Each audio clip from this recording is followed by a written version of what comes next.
Hello दोस्तों, आप सबका स्वागत है एक बार फिर से एस्ट्रो गुरु चैनल पर। आप सभी के लिए आज एक और टैरो सेशन लेकर आया हूं और आज का विषय है कि आपके फ्यूचर स्पाउस की पर्सनालिटी कैसी रहेगी। इसी पर आज की रीडिंग बेस्ड है। आज की रीडिंग के लिए दो पाइल्स को बनाया गया है जिनके सिंबॉलिक्स अब आपके सामने आपकी स्क्रीन पर एक साथ दिखाए जा रहे हैं। Pile number 1 knight of cups और pile number 2 knight of wands. दो नाइट्स आपके सामने आपकी स्क्रीन पर एक साथ मौजूद हैं। आज की रीडिंग के लिए नाइट्स को लेने का जो पर्पस था वो ये कि टैरो में नाइट्स की जो पर्सनालिटी है वो थोड़ी हिडन होती है, थोड़ी सस्पिशियस भी होती है, इसीलिए इनको आज चूज किया गया है पाइल सिंबॉलिक के लिए। दोनों में से जो आपको अच्छा लगे, फील दे, या आपको लगता है कि इसे चूज करना चाहिए, उसे अपनी पाइल मानिए। और बाई चांस अगर आप इमेज के द्वारा चूज नहीं कर पा रहे तो नंबर में चूज करिए 1 या 2, ये आपके साथ रेजोनेट करेगी। हर बार की तरह इस बार भी टाइम स्टैम्प्स को डिस्क्रिप्शन और कमेंट सेक्शन दोनों जगह पोस्ट किया गया है ताकि आपको सुविधा रहे। अपनी पाइल की रीडिंग पर डायरेक्ट पहुंचने के लिए टाइम स्टैम्प पर क्लिक करिए, वीडियो आगे चला जाएगा और आप डायरेक्ट अपनी पाइल की रीडिंग पर पहुंच जाएंगे। मुझसे आज जो लोग पहली बार जुड़े हैं उनका एस्ट्रो गुरु चैनल पर मैं बहुत बहुत स्वागत करता हूं। आप सभी इस चैनल को सब्सक्राइब जरूर करिए, बेल आइकन भी प्रेस करिए, क्योंकि जब आप बेल आइकन प्रेस करते हैं तो नए वीडियोज़ की नोटिफिकेशन आपके फ़ोन पर आनी शुरू हो जाती हैं। और मेरे रेगुलर व्यूअर्स और सब्सक्राइबर्स, आपके सहयोग और प्यार के लिए बहुत बहुत आभार। आगे बढ़ने से पहले आपको बता दूं कि मैं एक प्रोफेशनल एस्ट्रोलॉजर, एक प्रोफेशनल टैरो रीडर भी हूं। तो आपकी स्क्रीन पर यह नंबर जो आ रहा है इसके ऊपर आप संपर्क कर सकते हैं अगर आपको अपने लिए एक पर्सनल टैरो रीडिंग सेशन चाहिए या अपनी कुंडली मुझे दिखाना चाहते हैं। यह व्हाट्सएप नंबर है तो इस पर कॉल नहीं करना है, इस पर मैसेज करिए। मैसेज के थ्रू सारी इन्फॉर्मेशन मेरी टीम मेंबर आपको प्रोवाइड करेगी और आपकी हेल्प करेगी मेरे साथ आपके सेशन को बुक करने में। तो चलिए आज की रीडिंग को शुरू करते हैं और आपकी पाइल में मिलते हैं।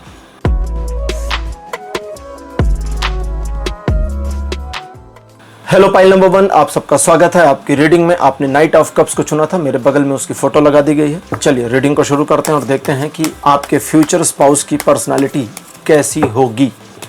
इस पर टैरो आज क्या गाइडेंस देते हैं, यही आज का विषय है, इसी पर रीडिंग कर रहे हैं। कार्ड नंबर 1 आपके लिए है night of cups. Night of cups appear. Second position the tower. Card number 3 आपके लिए है 9 ऑफ कप्स। फोर्थ पोजीशन पर आपके लिए है 6 ऑफ पेंटिकल्स और अंतिम कार्ड आपके लिए है द मैजिशियन। आज का विषय है आपके फ्यूचर स्पाउस की पर्सनालिटी कैसी होगी। फ्यूचर स्पाउस को लेकर के एक फियर, एक डर आपके मन में दिखता है, जहां आपका मन एक संकोच और एक डर दोनों एक साथ अपहोल्ड करता है कि आपका फ्यूचर स्पाउस कैसा होगा, या जैसा आप चाहते या चाहती हैं वैसा होगा, होगी या नहीं होगा।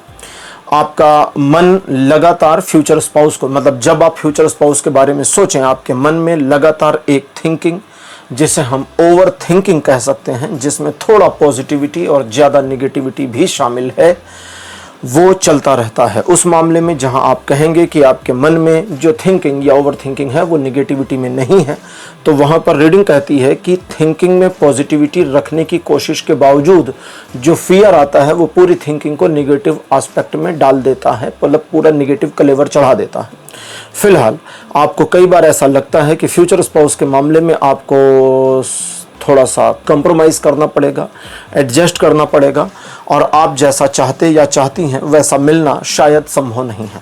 आपकी सोच काफ़ी हद तक सही है, क्योंकि फ्यूचर स्पाउस आपकी अपनी सोच से थोड़ा अलग होना चाहिए, अलग होगा या अलग होगी ज़रूर, क्योंकि ऐसा दिखता है कि आपका फ्यूचर स्पाउस अब पर्सनालिटी के बारे में, क्योंकि आपका जो सोचना है फ्यूचर स्पाउस, अब आपका सोचना फ्यूचर स्पाउस के बारे में ये है कि भाई उसका इमोशन लेवल पता नहीं कैसा होगा, तो आपका एक कन्फ्यूज़न दिखता है।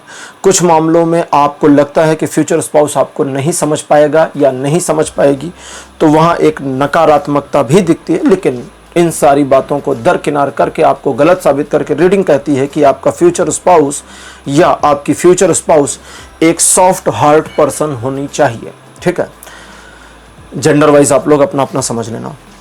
तो आपका फ्यूचर स्पाउस एक सॉफ्ट हार्ट पर्सन होगा और उसका जो पॉजिटिव अप्रोच है वो न सिर्फ आपको बल्कि दूसरों को भी बहुत ही पॉजिटिव फील करा देगा।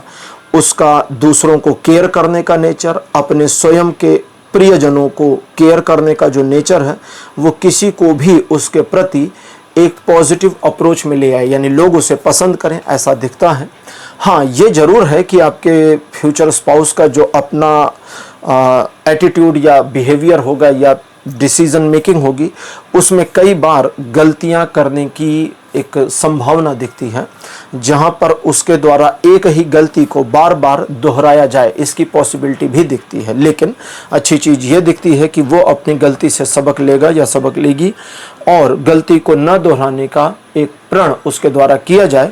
लेकिन प्रण करने के बाद, कुछ समय बीतने के बाद, चीज़ों को भूलने के बाद में वही गलती या उससे मिलती जुलती गलती को दोबारा दोहरा दिया जाए, ये दिखता है। आपके फ्यूचर स्पाउस की पर्सनालिटी में जो सबसे अच्छी बात है वो है कि पर्सन बहुत स्ट्रांग पर्सनालिटी होल्ड करने वाला या करने वाली होगी। उसका अपना जो बिलीफ सिस्टम है, ट्रस्ट है, वो बहुत अच्छे लेवल का होगा। यानी वो आपसे अपने जीवन साथी के प्रति विश्वास बहुत बढ़िया रखे, ईश्वर के प्रति उसका विश्वास बहुत अच्छा रहेगा, अपने कार्यों के प्रति समर्पण बहुत अच्छा रहेगा।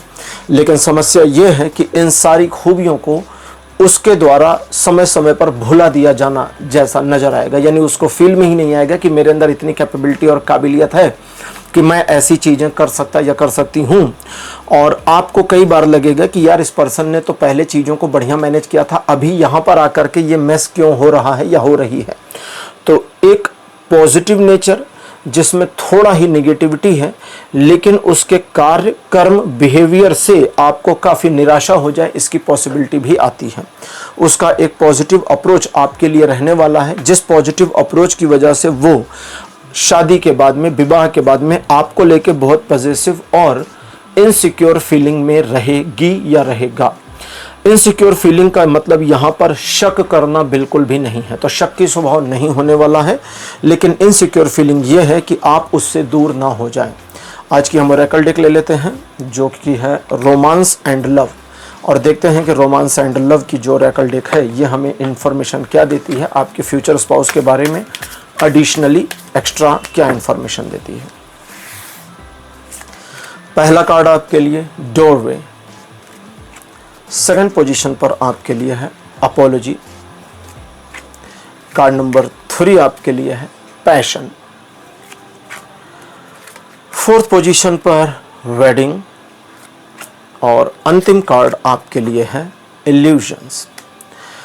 अब यहाँ पर ये ओरेकल कार्ड कुछ और इन्फॉर्मेशन देते हैं। सबसे पहली इन्फॉर्मेशन, पर्सन का अपीयरेंस और लुक कैसा होगा। आज का हमारा विषय हालांकि पर्सनालिटी का है, तो पहली चीज कपल यानी आप दोनों का जोड़ा अच्छा लगेगा। पर्सन का जो लेंथ है, अब जैसे ये रीडिंग ना जेंडर स्पेसिफिक नहीं है, महिला भी देख सकती है, पुरुष भी देख सकते हैं। तो यहाँ पर एग्जैक्ट हाइट नहीं आएगी कि आपसे कितना ऊंचा या कितना छोटा, लेकिन ये जरूर दिखता है कि हाइट इतनी रहेगी आपके फ्यूचर स्पाउस की जो आपके कंपैटिबल, बढ़िया और सही नज़र आए। यानी अगर आप पुरुष हैं तो वाइफ की हाइट इतनी होगी कि जोड़ा अच्छा दिखेगा, मिसमैच नहीं दिखेगा। अगर आप महिला हैं तो पति की हाइट इतनी होगी कि जोड़ा बढ़िया दिखेगा, मिसमैच नहीं दिखेगा। ठीक है, तो ये एक चीज़ है। दूसरा, पर्सन गुड लुकिंग हो, इसकी पॉसिबिलिटी बहुत ज़्यादा अपीयर हो रही है। अगर वो लड़की है, यानी कि अब थोड़ा जेंडर स्पेसिफिक यहाँ रीडिंग कर रही है।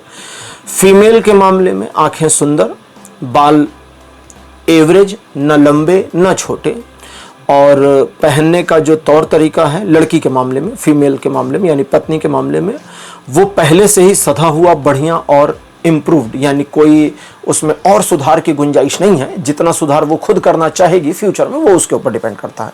लेकिन अब पुरुष के मामले में बालों का रंग जो है पूरा ब्लैक से थोड़ा ब्राउनिश लेकर के, पूरा ब्राउन नहीं, पूरा ब्लैक नहीं, थोड़ा सा ब्राउनिश, और आंखों का रंग यहाँ पर भी काला। लेकिन जो उसका अपीयरेंस है और लुक्स है उसमें काफ़ी सुधार की गुंजाइश। ड्रेसिंग सेंस में कभी कभी बहुत बढ़िया, कभी कभी बहुत ख़राब। तो ये बढ़िया और ख़राब इस मामले में है कि जब किसी ने सजेशन दिया तो बहुत अच्छा है, अब अपना दिमाग लगाया तो फिर रफ एंड टफ मेंटालिटी दिखती है, पुरुषों की होती भी है, वह कुछ भी पहन लिया। अच्छा, अब यहाँ आगे चलते हैं। अब हमारी जो ओरेकल डेक है ये उसकी पर्सनालिटी के और एस्पेक्ट्स को दिखाती है। नंबर 1, पर्सन चीज़ों को पकड़कर चलने वाला नहीं होगा या नहीं होगी, और किसी भी बात को दांत से दबा लेने वाली मेंटालिटी उसकी नहीं होगी। अपनी गलती स्वीकार करने की एक मानसिकता, मेंटालिटी, या कहें कि एक पॉजिटिव जेस्चर, लेकिन अपने स्पाउस को लेकर के, भविष्य में जब शादी होगी, अपने स्पाउस को लेकर उसका पैशन एक्सट्रीम लेवल पर होगा, यानी उसे आपके बिना चैन नहीं मिले, इसकी पॉसिबिलिटीज बन रही हैं। साथ ही साथ में उसकी पर्सनैलिटी में ये भी एस्पेक्ट दिखता है कि वो आपको लेकर के और विवाह के बाद की बात है, आपको लेकर के और स्वयं को लेकर के बहुत कॉन्शियस हो जाए कि आप दोनों का जो अपीयरेंस और लुक्स है वो लंबे समय तक, कई सालों तक बहुत अच्छा दिखता रहे। तो वहाँ पर उसकी सेंसिटिविटी भी नज़र आती है। अपने करियर, अपने कार्य क्षेत्र को लेकर के पर्सन एक पैशनेट कंडीशन में तो दिखता या दिखती है, लेकिन फैमिली फर्स्ट की मेंटेलिटी बहुत अच्छी तरह से नज़र आ रही है। विवाह को लेकर वर्तमान आज जब मैं रीडिंग कर रहा हूं और आप जब आज पहली बार इस रीडिंग को देख रहे हैं, विवाह आपका अभी नहीं हुआ है, तो यहाँ पर आपके फ्यूचर स्पाउस का अपने यानी उसके खुद के विवाह को लेकर के उसका एक्साइटमेंट अच्छा है, लेकिन उसके भी अपने बहुत सपने हैं अपने फ्यूचर स्पाउस को लेकर के। वो भी सुन लीजिए, उसका सपने, उसका जो चॉइस है, चाहत है, ख्वाहिश है, उसमें उसे एक ऐसा या ऐसी फ्यूचर स्पाउस चाहिए जो उसके लिए समर्पण की भावना में ओतप्रोत हो। साथ ही साथ में वो अपने फ्यूचर स्पाउस में लुक्स गुड हो, ये देख रहा या देख रही है। देखिए, दो चीजें हैं, गुड लुक्स और लुक्स गुड। गुड लुक का मतलब है पर्सन नेचुरली गुड लुकिंग है। लुक्स गुड का मतलब है कि पर्सन जैसी भी है, जैसा भी है वो ठीक है, लेकिन अब उसने अपने अपीयरेंस को गुड बनाकर रखा है। तो गुड लुक्स हो, ये उसका माइंडसेट है। हालांकि लुक्स और ब्यूटी को वो भी प्रायोरिटी देती है, लेकिन जो एक दिखाव है, यानी कि जैसा हम कभी कभी दिखावा करते हैं ना, जो हम कपड़े पहनते हैं, बालों को कंघी करते हैं, ठीक है, इस दिखावे को लेकर के भी उसका जो अप्रोच है, अब ये उस तरह से नहीं है जैसा मैं शब्दों में बोल रहा हूँ। हो सकता है कि इन शब्दों, इन वाक्यों में उसकी सोचना आती हो, लेकिन उसकी मेंटेलिटी में ये इम्प्लांटेड है कि मेरे या मेरी फ्यूचर स्पाउस का जो अपीयरेंस है, लुक गुड होना चाहिए, कपड़े वपड़े बहुत बढ़िया ढंग से सलीके से पहने हो, वो सब उसका माइंडसेट दिखता है। एक और चीज़ दिखती है, उसका माइंडसेट ये है कि मेरा फ्यूचर स्पाउस कभी भी हमारे बीच में कोई भी इशू और आर्गुमेंट हो तो चीज़ों को ईजिली क्लियर कर ले, बात का बतंगड़ ना बनावे। क्योंकि अब ये उसकी सोच थी आपके लिए, अब आपके लिए उसकी बता रहा हूँ पर्सनैलिटी का, क्योंकि बात का बतंगड़ बनाने वाली मेंटेलिटी उसकी थोड़ी सी है, जिस पर वो काफ़ी काम करता या करती है, और उसका सोचना है कि भविष्य में उसमें सुधार आ जाएगा। तो इसलिए चूंकि उसमें कमी है ये वाली, तो उसका सोचना है कि मेरे फ्यूचर स्पाउस में राई का पहाड़ बनाने वाली मेंटेलिटी ना हो। उसका सोचना है कि मेरे फ्यूचर स्पाउस का जो फेस है वो स्माइली हो, उसे देखूं तो मन खुश हो जाए, वो मुझे देखे तो मन खुश हो जाए। ओवरऑल अगर हम देखें तो आपके फ्यूचर स्पाउस की अपने फ्यूचर स्पाउस के लिए जो मेंटेलिटी है वो बहुत पॉजिटिव है। उसका दिमाग ओवर थिंकिंग और नेगेटिव थिंकिंग नहीं करता। उसे श्योरिटी फील होती है कि मैं जैसा चाहता या चाहती हूँ मुझे मिल जाना ही है, ईश्वर का मेरे प्रति इतना अनुग्रह रहेगा। अब आपके लिए सजेशन यहाँ लास्ट में ये है कि फ्यूचर स्पाउस को लेकर के आप बहुत ज़्यादा चिंता और सोच विचार दोनों में न जाएं। आप जो चाहते हैं, चाहती हैं, उसको लेकर के आप अपने अप्रोच को पॉजिटिव तो रखें, लेकिन वास्तव में वो कैसा या कैसी होगी, अगर ये बात आपको तकलीफ दे रही है, परेशान कर रही है, मन को नकारात्मक भावों से भर रही है, तो इस बात को ईश्वर के ऊपर छोड़ दीजिए। क्योंकि जब आप इस बात को ईश्वर के ऊपर छोड़ देंगे तो वस्तुतः यह ईश्वर के द्वारा ही ड्राइव किया जाएगा। अब लास्ट चीज, पर्सन के बिहेवियर में, अब आपके लिए है कि आपके फ्यूचर स्पाउस का पर्सन के बिहेवियर में, नेचर में और उसके फ्यूचर नेचर, फ्यूचर बिहेवियर में बहुत सारे परिवर्तन विवाह के बाद आ जाएंगे, और वो परिवर्तन काफ़ी हद तक डिपेंड करेंगे कि आप उसको किस तरह से ट्रीट करते हैं या करती हैं। ठीक है, आपका ट्रीटमेंट डिपेंड करा देगा उसके नेचर में आने वाले परिवर्तन को। अगर आपने बुरी तरह से ट्रीट किया और कल को वो बहुत ज़्यादा गुस्से वाली या गुस्से वाला हो गया तो इसमें गलती आपकी है। अगर आपने इतनी ज़्यादा छूट दे दी, इतनी ज़्यादा प्रिविलेज दे दी कि भैया तुम कुछ भी करो, हमको सब स्वीकार है, मतलब कुछ भी करो, तो फिर उन्मुक्तता आ जाए, इसकी पॉसिबिलिटी है। इसलिए जहाँ नियंत्रण की ज़रूरत वहाँ नियंत्रण करिए, जहाँ सहयोग की ज़रूरत वहाँ सहयोग करिए, जहाँ अपनत्व की ज़रूरत वहाँ अपनत्व करिए, और जहाँ चीज़ों को नेगोशिएट करने की ज़रूरत है वहाँ नेगोशिएट भी करिए। कुछ मामलों में फ्यूचर स्पाउस के साथ में आपको और आपके फ्यूचर स्पाउस को आपके साथ में थोड़ा दिखावा और आडंबर करने की ज़रूरत पड़ेगी। मैं पहले भी कई बार कह चुका हूँ दिखावा हमारे मानव जीवन का एक अभिन्न हिस्सा है। संन्यास जब कोई व्यक्ति संन्यास लेता है तो गेरुआ पहनता है, ये भी दिखावा है।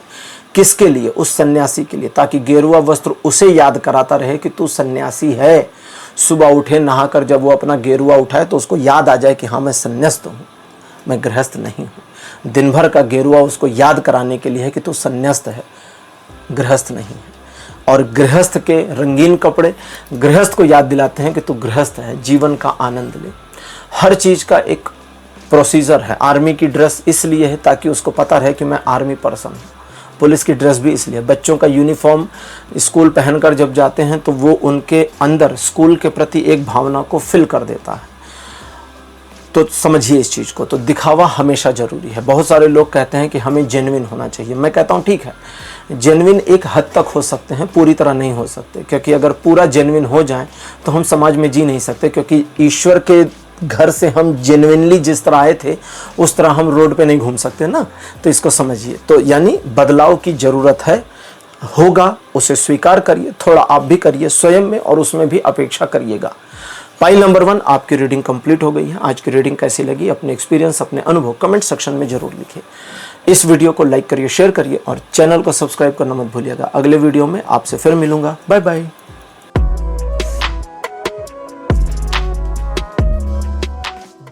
हेलो पाइल नंबर 2, आप सबका स्वागत है। आपकी रीडिंग में आपने नाइट ऑफ वॉन्ड्स को चुना था। मेरे बगल में उसकी फोटो लगा दी गई है। चलिए आज की रीडिंग को शुरू करते हैं और देखते हैं कि आपके फ्यूचर स्पाउस की पर्सनैलिटी कैसी होगी।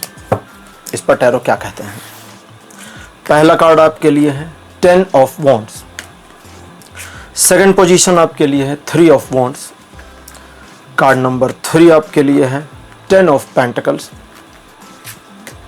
फोर्थ नंबर पर 2 वर्ल्ड। और अंतिम कार्ड आपके लिए है 5 ऑफ पेंटिकल्स। काफी हद तक जैसा आप सोचते हैं या चाहती हैं, आपके फ्यूचर स्पाउस की पर्सनालिटी वैसी सिमिलर होने की पॉसिबिलिटी आ रही है। लेकिन एक छोटा सा ग्लिच है।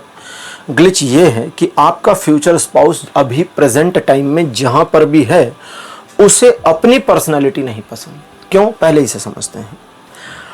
आपके फ्यूचर स्पाउस का मतलब, इसको इस तरह समझिए कि जब आप ये रीडिंग पहली बार देख रहे हैं ना, तो यहां से थोड़ा पहले का बता रहा हूं। अभी आगे का नहीं बता रहा, अभी पहले का बता रहा हूं। अभी प्रेजेंट भी नहीं बता रहा, पहले का बता रहा हूं। आपके पास्ट में फ्यूचर स्पाउस की जो पर्सनालिटी थी उसमें बहुत ज़्यादा हेल्पिंग नेचर, दूसरों के काम को अपने ऊपर ओढ़ लेना, हर बात में आगे बढ़ कर के कार्य में लोगों की मदद करना, सिचुएशंस को संभालने की पूरी कोशिश करना, और इसके बाद किसी प्रकार का कोई एप्रिसिएशन नहीं प्राप्त होना, कोई तारीफ नहीं होती थी उसकी। तो ये बात उसे धीरे धीरे थोड़ा परेशान करने लगी। उसका मन उदास रहने लगा और फिर उसने निर्णय लिया कि हमें अपनी पर्सनालिटी में परिवर्तन करना चाहिए। साथ साथ में उसकी पर्सनालिटी में प्रॉब्लम ये थी कि लोग एडमायर नहीं कर रहे थे, अप्रिशिएट नहीं कर रहे थे, पसंद नहीं कर रहे थे, और उसको लग रहा था कि मेरी पर्सनालिटी बहुत कमज़ोर है, और उसे ये भी लग रहा था कि मेरी पर्सनालिटी में बहुत इम्प्रूवमेंट की ज़रूरत है। और फाइनली अभी जब आप ये रीडिंग पहली बार देख रहे हैं तो लगभग 1 से 1.5 महीना पहले उसने डिसाइड किया कि I should change my personality accordingly. और प्रेजेंट मोमेंट में आपका जो फ्यूचर स्पाउस है वो अपनी पर्सनालिटी के चेंज के एस्पेक्ट में है, यानी परिवर्तन के दौर में है। उसका अपना सेल्फ कॉन्फिडेंस थोड़ा कमज़ोर दिख रहा है, लेकिन फिर भी वो अपने सही पथ पर है जहां वो अपनी पर्सनालिटी में परिवर्तन कर पाए। अब ये जो परिवर्तन है ये आने वाले भविष्य में कैसे होंगे, और आपको विवाह के समय, विवाह के बाद कैसा फ्यूचर स्पाउस या कैसी फ्यूचर स्पाउस, कैसी पर्सनालिटी वाला जीवन साथी मिलेगा या मिलेगी, वो हम ओरेकल डेक जो हमारी है रोमांस एंड लव, इससे देखते हैं। ठीक है, पहला कार्ड आपके लिए है एंटीसिपेशन। सेकंड पोजीशन पर आपके लिए है बटरफ्लाई। कार्ड नंबर 3 आपके लिए है विश। फोर्थ पोजीशन पर आपके लिए है हार्ट ब्रेक, और अंतिम कार्ड आपके लिए अपीयर है वेडिंग। प्रेजेंट टाइम में आपके फ्यूचर स्पाउस का अपने खुद के विवाह को लेकर कोई बड़ा एक्साइटमेंट नहीं है। अभी उसे अपनी पर्सनालिटी में आमूलचूल परिवर्तन करने हैं, और ये परिवर्तन उसे स्वयं के लिए करने हैं। लेकिन इन परिवर्तनों के बाद आपको किस तरह का पर्सन मिलेगा? नंबर 1, अपनी प्रॉब्लम्स गलतियां, बुराइयां, कमियां समझने वाला या समझने वाली पर्सन। और इस वजह से उस शादी के बाद भी उसकी पर्सनालिटी में वो डोर ओपन करके रखेगा कि और ज़्यादा परिवर्तन उसकी पर्सनालिटी में हो पाए। वर्तमान परिवर्तन जो चल रहे हैं, इसके अकॉर्डिंग आने वाले भविष्य में आपके फ्यूचर स्पाउस का जो अपना एटीट्यूड और नेचर होगा वो हेल्पफुल और प्लीजेंट तो रहेगा, लेकिन हर एक चीज़ और हर एक काम में नहीं। कुछ लोगों का नाराज होना वर्तमान में या वर्तमान से पहले उसे नापसंद था, लेकिन विवाह के बाद जब आप मिलेंगे उससे तो आप देखेंगे कि कभी कभी मेरा फ्यूचर स्पाउस या मेरी फ्यूचर स्पाउस कुछ लोगों को नाराज होने देती है कि ठीक है तुम मुझसे नाराज रहो, क्योंकि तुम्हें अगर मुझसे नाराज रहना है तो भाई हम कुछ भी करके नहीं मना सकते ना, तो ठीक है तुम थोड़ी देर नाराज रहो, यानी दूसरे की थोड़ी सी परवाह कम। लेकिन यहीं पर एक रिवर्स कंडीशन है जहां पर अपने स्वयं के जीवन साथी को नाराज करना उसकी प्रायोरिटी लिस्ट में बिल्कुल नहीं है। अगर जीवन साथी नाराज हो जाए तो उसका दिल बैठ जाए, ऐसी स्थिति बनेगी। इसलिए रीडिंग कहती है कि जब आपके साथ उसका विवाह हो तो एज अ जीवन साथी आपको उसकी फीलिंग्स का ध्यान रखना है, बस इतना ही। क्योंकि अगर आपने उसे फीलिंग्स का ध्यान रखने वाला अप्रोच दिखा दिया कि मैं तुम्हारी फीलिंग्स का ध्यान रखता हूं या रखती हूं, तो उसका जो नेचर और उसका जो माइंडसेट पर्सनालिटी चेंज के बाद बन रहा है वो ये बनेगा कि वो अपना सर्वस्व आपको समर्पित कर दे। और अगर आपने बस फीलिंग का ध्यान नहीं रखा, एक छोटी सी चीज़ आपने केयर करी, ज़रूरत पड़ने पर रिस्पेक्ट करी, लेकिन उसकी फीलिंग्स में भी कौन सी फीलिंग्स, छोटी फीलिंग्स, छोटी छोटी, क्योंकि जब भी फीलिंग्स हर्ट होती हैं ना तो छोटी बातों पर होती हैं। जैसे मैं कभी कभी एक एग्जांपल देता हूँ कुछ लोगों को, और कभी कभी आप देखेंगे तो कुछ लोगों से मैच करेगा कि जैसे कभी कभी होता है, घर में भी हो जाता है कि अगर आपसे सब्जी का पूरा भरा हुआ भगोना गिर जाए तो मम्मी गुस्सा नहीं होती, मम्मी इस चीज़ की चिंता करती हैं कि आप जले तो नहीं या किसी को लगा तो नहीं, सब ठीक है घर में या नहीं, और फिर उसको क्लीन करके फिर से बनाया जाता है। थोड़ा डांट पड़ सकती है बाद में, तुरंत नहीं, तुरंत तो पहले आप बचे कि नहीं बचे ये देखा जाता है। लेकिन अगर एक कटोरी सब्जी आपको दी है खाने के लिए और आपने टेबल पर हल्की सी 2 चम्मच गिरा दी, लड़खड़ा गए, तो फिर आपकी खैर नहीं, आप अच्छे से 4 बातें, 6 बातें, 10 बातें सुन सकते हैं। तो यानी छोटी बातें लोगों को ज़्यादा हर्ट करती हैं, बड़ी बातों में लोग मैनेज करना शुरू करते हैं। तो उसका जो आपको फीलिंग्स का ध्यान रखना है वो छोटी छोटी बातों पे ध्यान रखना है, बड़ी बातों पे नहीं ध्यान रखना है, ठीक है। उसने कहा, सपोज करिए उसने कहा कि यार बगल की ठेले पर से या दुकान पर से गोलगप्पे ले आओ 4 पीस, आप नहीं लाए तो ये बात हर्ट कर सकती है। उसने कहा कि यार एक रेस्टोरेंट में खाना खाने जाते हैं, आपने कहा इस बार नहीं अगले महीने चलते हैं, ये हर्ट नहीं करेगा, ये छोटी फीलिंग नहीं, ये बड़ा डिसीजन है ना। रेस्टोरेंट में जाना, तैयार होना पड़ेगा, जाना पड़ेगा, टाइम लगेगा, 2-4 घंटे स्पेंड हो गए, तो ये बड़ा डिसीजन। गोलगप्पे खाना छोटा सा डिसीजन है। तो एक एग्जाम्पल था, ठीक है, आपने कोई 100-200 रुपए की ड्रेस नहीं दिलाई तो वो दिल को दुखा सकती है। 10,000 की ड्रेस नहीं दिलाई तो दिल नहीं दुखेगा, बट ठीक है, इट्स ओके, 10,000 की ड्रेस क्या ही लेना। अगली चीज, उस पर्सन की अपनी चाहतें और ख्वाहिश आपसे ज्यादा रहेंगी बजाय आपकी उससे जितनी रहे उसके। अब यहां पर रीडिंग कहती है कि आफ्टर मैरिज आप दोनों अपनी चाहतें, जरूरतें और विशेष को अगर सिंक कर सकें, सिंक्रोनाइज कर दें, तो फिर उसके पूरी होने की पॉसिबिलिटीज ज़्यादा बढ़ जाएंगी। पर्सन का जो अपीयरेंस है वो बहुत अच्छा, पॉजिटिव, गुड लुकिंग, चार्मिंग रहे, इसकी पॉसिबिलिटी ज़्यादा दिख रही है। लड़की के मामले में पहली नज़र में आपको प्यार हो जाए वाली फीलिंग आ सकती है अगर आप पुरुष हैं और पहली बार मिलते हैं अपने जीवन साथी से तो। और अगर आप लड़की हैं और आपने फर्स्ट अपीयरेंस, उसका फर्स्ट लुक जब भी देखा फोटो में या सामने से, तो आपको पहली फीलिंग में ये लगेगा कि यार इस पर्सन के बारे में मैं सोच सकती हूँ, चलो एक बार देखते हैं। दैट, जैसे अगर आपने फोटो देखी तो आपको लगेगा ठीक है एक बार इससे मिलते हैं, तो ठीक लग रहा है मुझे। और अगर आपने मुलाकात करी तो आपको पहली ही बार में उसकी बातें, मुलाकात, उसका अपीयरेंस दिल को छू जाए, टची हो जाए, ऐसा लगने लगेगा, ऐसी फीलिंग्स आएंगी। पॉजिटिविटी दोनों में रहेगी। रिलेशनशिप को लेकर पर्सन बहुत पॉजिटिव अप्रोच में रहेगा। अभी भी उसका जो अपना माइंडसेट अपने विवाह को लेकर है वो है कि विवाह का संबंध उसे जीवन पर्यंत चलाना है, अपने जीवन साथी को प्यार करना है, अपने जीवन साथी की ज़रूरतें पूरी करें जहाँ तक उसका हो सके, जिस एंगल पर, जिस लेवल पर वो पूरी करे, और जीवन साथी के साथ जीवन को न सिर्फ एंजॉय करें बल्कि हम बहुत ज़्यादा घूमें, टहलें और लाइफ को एंजॉय करें। तो आप तैयार हो जाएं, आपको एक घुमंतु जीवन साथी मिल जाए, इसकी पॉसिबिलिटी है। और अब लास्ट में उसकी पर्सनालिटी के थोड़ा सा डार्क साइड्स जो आपको शायद पसंद किया है। पहला, कंजूस प्रवृत्ति होना। आपका खर्चा आपकी जेब से निकल रहा है तब कंजूसी नहीं है, लेकिन अगर उसकी पर्स से निकल रहा है तो फिर वहां पर उसका माइंडसेट एक कंजूसी प्रवृत्ति पे आ जाए, इसकी पॉसिबिलिटी है। लेकिन कंजूसी इतनी नहीं होगी कि रुपया दांत से पकड़ कर रखें, ना, इतनी नहीं होगी। दूसरा, अपनी गलती को जल्दी से स्वीकार ना करना। अगर आपने अपनी गलती को मान लिया तो फिर चलो ठीक है, मैंने भी सॉरी बोल दिया, वो वाली मेंटालिटी। आपने सॉरी बोला तो ठीक है, चलो मेरी ओर से भी सॉरी, ये मेंटालिटी उसकी रहेगी। लेकिन आप अगर उससे पहले सॉरी चाहते हैं तो वो नहीं। और उसका एक डार्क नेचर बताता हूं जो आपको लगेगा पॉजिटिव, लेकिन ये नेचर विवाह के बाद आपको परेशान करेगा। और वो है कि वो पर्सन विवाह के बाद भी कई बार अपनी पर्सनैलिटी में बदलाव कर सकता या कर सकती है। ये सुनने में अच्छा लगता है, लेकिन गड़बड़ तब होती है जब किसी वजह से वो अपनी पर्सनैलिटी में एक नेगेटिव चेंज कर जाए, तब आपको दिक्कत हो जाएगी ना। और अगर पॉजिटिव करे तो दिक्कत नहीं होगी। तो वहां पर आपको कम्युनिकेशन बढ़िया बनाए रखना है, उसका दिल छोटी छोटी बातों से ना टूटे, इसका ध्यान रखना है। बड़ी बड़ी बातों से दिल उसका टूटने वाला नहीं है, बहुत मजबूत दिल है, ठीक है, इसको ध्यान रखिएगा। और आपको लेकर के उसका अपना अप्रोच, यानी कि जीवन साथी को लेकर के भविष्य में उसका अपना जो अप्रोच है वो बहुत पॉजिटिव, प्लीजेंट और लाइफ टाइम रिलेशनशिप वाला रहने वाला होगा। पाइल नंबर 2 आपकी रीडिंग भी कंप्लीट हो गई है।